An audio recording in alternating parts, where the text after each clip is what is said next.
This winter, your cycling motivation is going to be very different. Unlike last year when your motivation fizzled out pretty quickly and the only fitness that you had was fitness pie in your pie hole, this year you are going to be unstoppable. I get it. Riding in winter is about as much fun as spending time in a penguin's pocket. It's cold, it's wet, and it can be very, very windy. Who on earth in their right minds would want to leave the comfort of a nice warm home and go and ride in all of that? But that leaves quite a dilemma. Even though you struggle to motivate yourself to get out on the bike, you know that if you leave it for too long, you're going to lose some, if not all, of the fitness that you've worked so hard to build up over the summer. But sometimes the problem isn't really the problem. It's how you think about the problem that's the problem. The question I should be asking myself is, why do I really lack the motivation to ride? And when I think about it, it kind of boils down to two very simple things. Firstly, I think the weather is going to be far worse than it actually is. And secondly, I think the ride itself is going to be far harder than I would like. But of course, that is just my inner caveman trying to mess with my head. But the danger is that if I listen to him for too long, I'll just end up sat on my arse. And before I know it, my fitness has turned to crap and I've turned into a complete sack of custard again.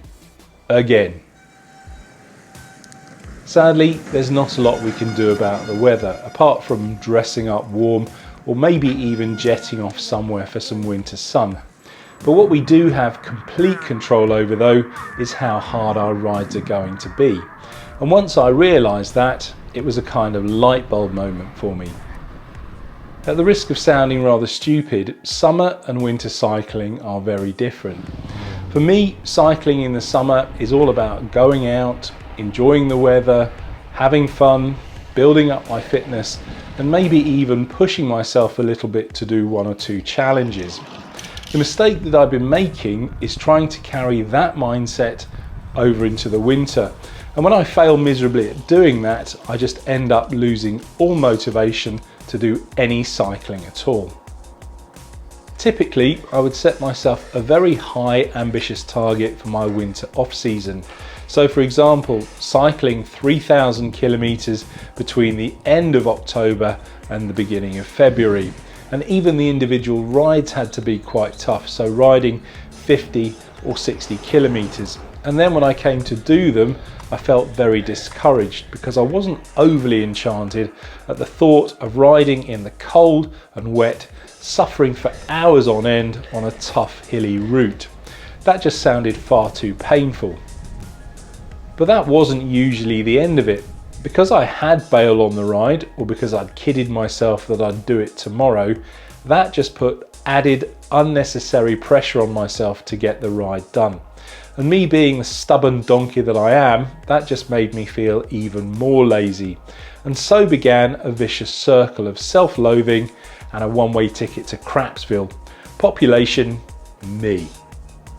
What I should be doing in the winter is accepting that I don't have to push myself quite to that level, and that it's okay to lose some fitness.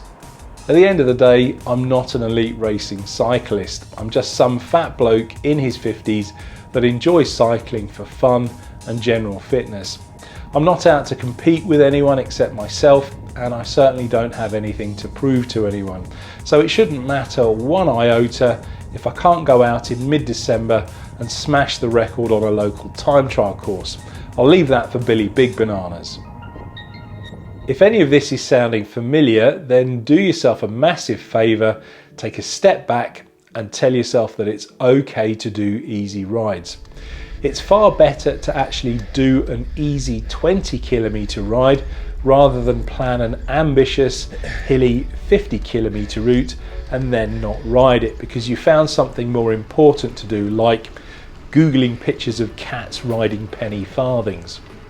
Now, if you're planning to at least try and hold on to some of the fitness that you've built up over the summer, I would strongly recommend riding in what the cool kids are calling Zone 2. although this is just the base riding that old school cyclists have been doing for decades.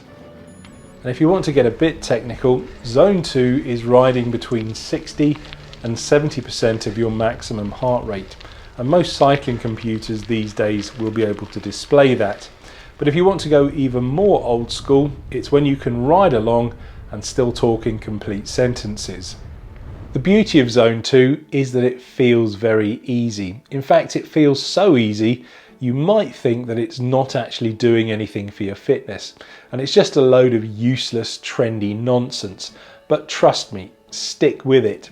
You won't feel the benefit right away, but if you ride regularly and consistently for the whole of the winter off season, you'll get to March with a very respectable level of base fitness. And then getting back to your peak fitness will be so much easier.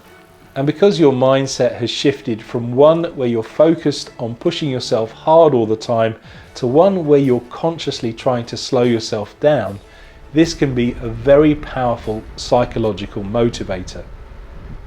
Another hack is to take away what I call direction dilemma. Basically not knowing where you want to ride and then that putting you off. If you create a selection of 3 or 4 very easy routes, you don't have to do any thinking. You just get on the bike and you ride. And if you're feeling good and you want to extend it, because it's a loop, you can. The key to motivating yourself in winter is, like most things, forming positive habits and not feeling obligated. You're far more likely to actually do something because you want to, rather than because you feel you have to.